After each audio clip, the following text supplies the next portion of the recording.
Selamat pagi, salam sejahtera, Oma, Opa, Bapak, Ibu, saudara-saudari terkasih dalam Kristus. Senang sekali saya Tania bersama narasumber yang sangat spesial pada pagi hari ini. Pastor Patricius Yuyanan MSC. Kembali di acara Oke hari ini Orang Kudus hari ini. Selamat pagi, Pater. Apa Selamat kabar? pagi. Saya tetap sehat dan saya percaya juga ya. Tania tetap sehat. Oma Opo juga tetap sehat. Luar biasa sekali, Pater. Pada hari ini kita mau membahas atau saya minta Pater bercerita sedikit nih tentang salah satu dari ke-12 Rasul Yesus, yaitu Santo Andreas Rasul. Silakan, Pater. Ini menarik. Hari ini gereja memperingati Santo Andreas Rasul. Itu peringatan yang menarik untuk kita renungkan. Andreas Rasul itu dikenal dengan salib Santo Andreas, ya, bentuknya balik, dan itu nanti sebentar kita ceritakan. Tapi yang bagi saya yang menarik, Andreas ini termasuk murid-murid pertama yang dipanggil oleh Yesus, dan dia berasal dari latar belakang nelayan. Kemudian dia dipanggil untuk mengikuti Yesus. Bahkan disebutkan dia adalah saudara dari Simon Petrus. Ini luar biasa. Bahkan data juga menyebutkan dia mengantar Simon Petrus untuk berjumpa dengan Yesus. Jadi kata mengantar ini bagi saya menarik. Dari latar belakangnya, dia hidup dalam alam Kapernaum, di dekat danau, sebagai nelayan. Dia ada di pinggiran di danau itu. Dan kurang lebih itu yang bisa kita katakan tentang latar belakang Santo Andreas ini. Ini menarik sekali sebenarnya, Pater, karena menurut saya dengan tadi seperti yang Pater telah jelaskan, dengan latar belakang sebagai nelayan, ini orang sederhana, tapi Yesus mampukan Santo Andreas ini untuk menjadi pengantar ya, Pater ya. Nah, untuk kami di masa sekarang ini, Pater, apakah Pater ada kesan-kesan atau misalnya pesan-pesan juga mengenai apa yang bisa kami teladani dari Santo Andreas, Pater? Saya memberikan penekanan tadi pada aspek pengantar. Dia mengantar orang lain untuk berjumpa dengan Yesus. Bahkan ada orang-orang Yunani yang mau bertemu dengan Yesus. Santo Andreas ini dia mengantar mereka untuk berjumpa dengan Yesus. Bahkan satu hal yang lebih menarik lagi ketika membaca kisah dari Santo Andreas adalah waktu Yesus mau mengadakan mujizat perbanyakan roti, dikatakan bahwa Andreaslah yang menyampaikan bahwa di sini ada anak yang mempunyai 5 roti dan 2 ekor ikan. Itu mau mengatakan bahwa dia menyampaikan kepada Yesus. Hal yang luar biasa bagi saya. Jadi aspek pengantara itulah yang menjadi permenungan kita. Kalau tadi Tania menanyakan bagaimana refleksi kita terhadap kehidupan dari Santo Andreas ini, maka bagi saya aspek pertama adalah pengantara. Orang mau berjumpa dengan Yesus, dia berjuang untuk menyampaikan kepada Yesus.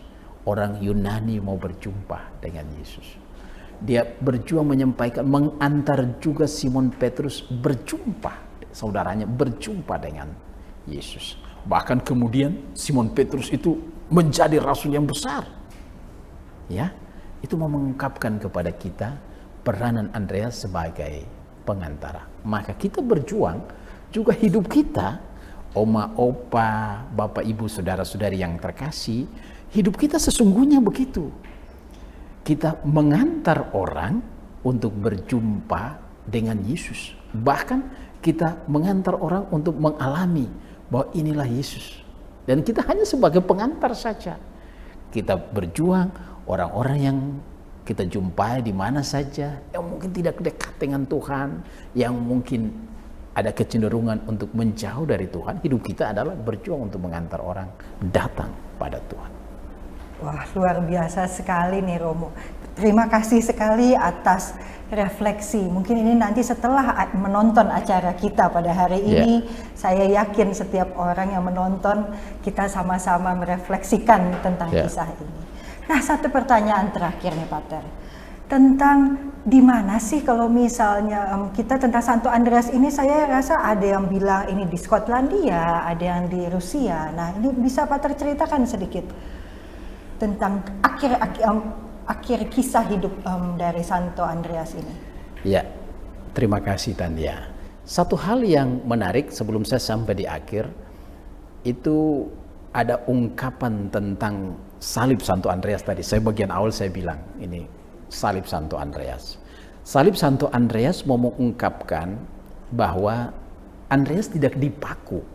Data sejarah menyebutkan, informasi ada menyebutkan bahwa Andreas itu kenapa salib, dia tidak dipaku tetapi diikat.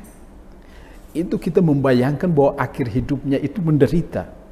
Kalau tidak dipaku, kalau dipaku kan langsung meninggal. Tetapi dia diikat. Diikat mau mengungkapkan kepada kita bahwa dia rela menderita. Di berbagai tempat menyebutkan bahwa dia terus-menerus mewartakan Injil. Dia berkhotbah terus-menerus mewartakan Injil. Ada data sejarah juga menyebutkan dua negara ini, Rusia dan Skotlandia, menjadikan dia sebagai pelindung negara. Data sejarah menyebutkan bahwa dia sampai di sana. Ada yang mengatakan bahwa dia sampai di sana, tapi informasinya kita mesti meneliti lebih lanjut. Tapi di sana dua negara ini menjadikan dia sebagai pelindung. Mereka dari Rusia dan Skotlandia, Santo Andreas sebagai pelindung. Dan dalam tradisi-tradisi masih berlangsung sampai sekarang, di saat pesta Santo Andreas dirayakan di gereja-gereja di Rusia dan di Skotlandia. Mereka percaya bahwa pengorbanan, kesetiaan, tapi juga peranan dari Santo Andreas sebagai pengantara itu, dia mengantar orang untuk berjumpa dengan Yesus, itu menjadi kekuatan. Barangkali pada posisi itulah kita memahami bahwa dimensi kesetiaan, pengorbanan sebagai seorang murid Yesus itu mengantar dia dihormati, dikagumi, bahkan dia rela menderita juga pada masa akhir. Ada data sejarah menyebutkan tadi, itulah salib Santo Andreas. Terima kasih Pater Patris. Nah, satu pertanyaan terakhir Pater, mungkin Pater bisa memberikan sedikit pesan-pesan kepada kami, apa yang kita dapat ladani dari Santo Andreas. Oma, opa, bapak, ibu, saudara-saudari yang terkasih, sebagaimana saya memberikan penekanan tadi pada aspek pengantara, maka aspek itu tadi saya sudah terangkan, pengantara. Berjuanglah selalu untuk mengantar orang lain, termasuk yang berdosa, yang disingkirkan, yang terpuruk, untuk datang pada Yesus. Aspek yang kedua yang kita renungkan dari Santo Andreas adalah menyampaikan dengan jujur pada Yesus. Andreas mengatakan bahwa di sini ada anak yang punya 5 roti dan 2 ikan. Maka panggilan kita, apapun situasi kita, kita datang pada Tuhan dan kita menyampaikan dengan jujur, inilah keadaan saya. Aspek yang ketiga yang kita bermenung dari Santo Andreas adalah sebagai murid dia setia. Dan dia setia sampai akhir hidupnya. Dia setia terus-menerus mewartakan. Di mana saja dia berada, dia terus-menerus mewartakan. Aspek yang keempat adalah aspek martiria, pengorbanan. Kalau bermenung tentang salib Santo Andreas, maka mengingatkan kita pada aspek martiria, pengorbanan. Apakah kita juga mau berkorban bagi orang lain, berkorban dalam hidup kita, menjadi berkat bagi orang lain? Baik, luar biasa sekali Pater Patris. Sebelum kita mengakhiri acara pada pagi hari ini, saya mohon Pater berkenan untuk memimpin doa kepada Santo Andreas. Oma Opa, Bapak Ibu, Saudara-saudari terkasih, mari kita berdoa. Demi nama Bapa dan Putra dan Roh Kudus. Amin. Ya Allah Bapa kami, Allah yang kami puji dan kami sembah, terima kasih karena Engkau memberikan kepada kami teladan hidup Santo Andreas Rasul. Lewat Yesus Putramu, ia memanggil Santo Andreas Rasul menjadi rasulnya. Dan kami percaya Andreas telah menunjukkan bagaimana dia setia, dia komitmen sebagai seorang rasul. Bantulah kami dari hari ke hari agar kami pun setia mengantar orang lain berjumpa dengan Yesus. Doa ini kami haturkan ke hadirat-Mu dengan pengantaran Kristus Juru Selamat kami. Amin. Santo Andreas Rasul, doakanlah kami. Kemuliaan kepada Bapa dan Putra dan Roh Kudus, seperti pada permulaan, sekarang, selalu, dan sepanjang segala abad. Amin. Demi nama Bapa dan Putra dan Roh Kudus. Amin. Terima kasih Pater Patris.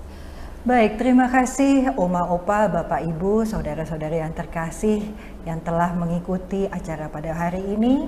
Semoga dengan teladan Santo Andreas Rasul kita senantiasa menjadi pengantar yang setia, yang jujur dan selalu rela berkorban. Sampai jumpa di acara Oke, hari ini, Orang Kudus hari ini berikutnya.